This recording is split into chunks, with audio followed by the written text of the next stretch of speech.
Hi guys, and welcome to my YouTube channel Pretty in Paper by B, where we are all about sharing the joy of pretty papers. Now today's iris folding tutorial, I'm going to walk you through how to make an iris folding snowflake just like this one. So you can make this card either by using the Snowflake card making kit or the Snowflake pattern PDF. I put links to both in the box below. Gather the rest of your supplies, get comfy, and let's get crafting. As you can see, I've got all my supplies out in front of me. Now today's snowflake card you can make using this Snowflake card making kit. And if you do that, it comes with your snowflake apertures already cut out for today. I've put a link in the box below.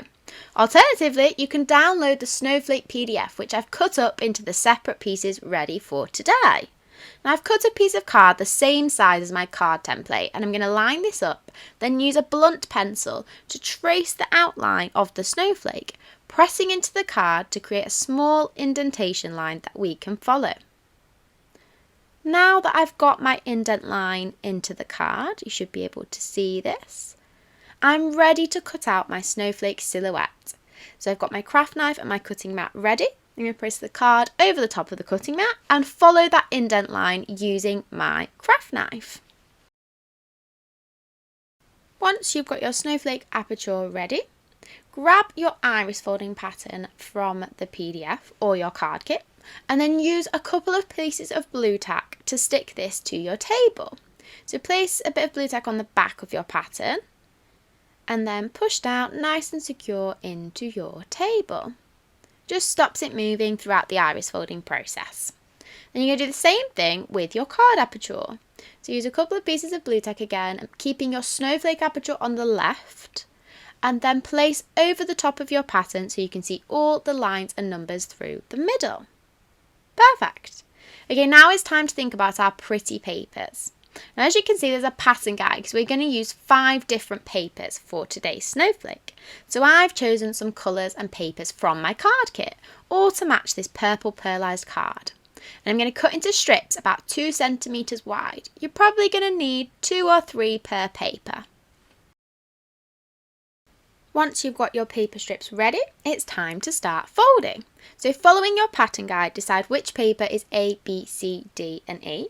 Then fold over an edge of about 5 to 7 millimetres, just so you've got a nice crease in your paper strip. Cut a section large enough to cover number 1 on the snowflake pattern, and you'll notice that there are actually 2 number 1s next to each other, so make sure your strip is long enough to cover both numbers.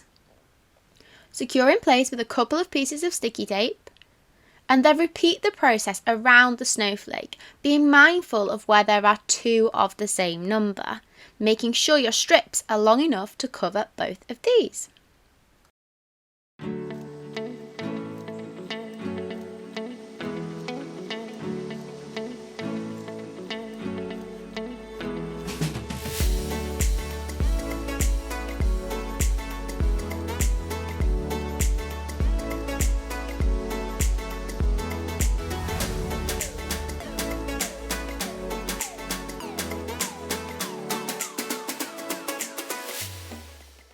Once you've placed the final strip of your pretty papers and secured it in place, you can cover the centre of the snowflake, also known as the iris. So this holographic card's included in my snowflake card making kit. I think it's just got that nice shine on it that reminds me of snowflakes. So I'm going to place this face down over the hole and secure in place with some sticky tape. Now you can turn over your card and reveal all your hard work. How cute is the spiral effect on the snowflake? Pretty amazing, right? Okay, I folded my card in half, and now it's time to cover the back of the messy folds. So I've cut a piece of paper just slightly smaller than my card base, and I'm going to fold it in half to make an insert that will also cover the back of the folds. So with a little bit of double-sided tape, I'm going to line the edge of 1/2 of my insert and then peel the backs off the tape to create a sticky backing ready to cover the messy iris folding.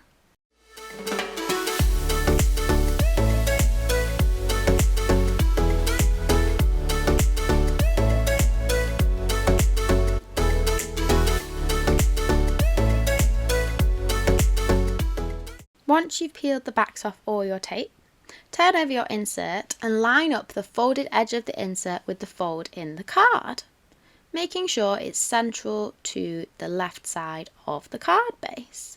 Then press around the edges gently to secure your insert in place. Push out any small creases that might occur. And there you have it. You have made an insert and also covered the back of your folding. Now it's time to add some final details. In the PDF, I have included a template for a banner. This is also in your card kit. And in your card kit, you have also got some Christmas peel-off stickers, which are a great way to add a little bit of detail to the front of your card. So I'm using Christmas wishes on that one. I thought it had quite a nice snowflake feel to it.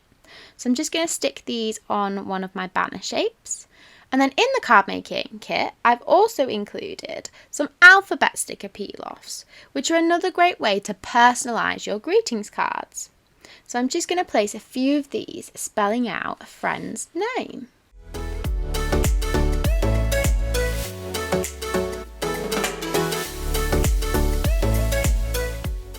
Now that I've got all my peel-off letters nice and level, I'm going to mount my banner shapes to some holographic card, just to add a little bit more of a bit of sparkle to my greetings cards. So I'm going to cut this banner down to size, because this one's a little bit too long for the name, and then stick to the slightly larger banner shape, just using a little bit of double-sided tape. And I'm going to do this with the Christmas greetings too.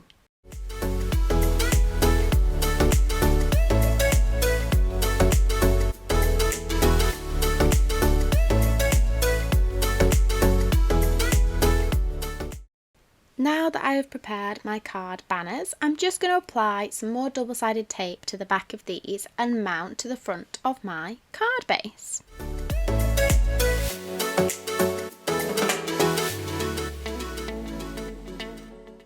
And there you have it, an iris folding snowflake greetings card with a little bit of a shine. I hope you've enjoyed today's tutorial, guys. Don't forget to like, subscribe and let me know what you think in the comments. See you next time.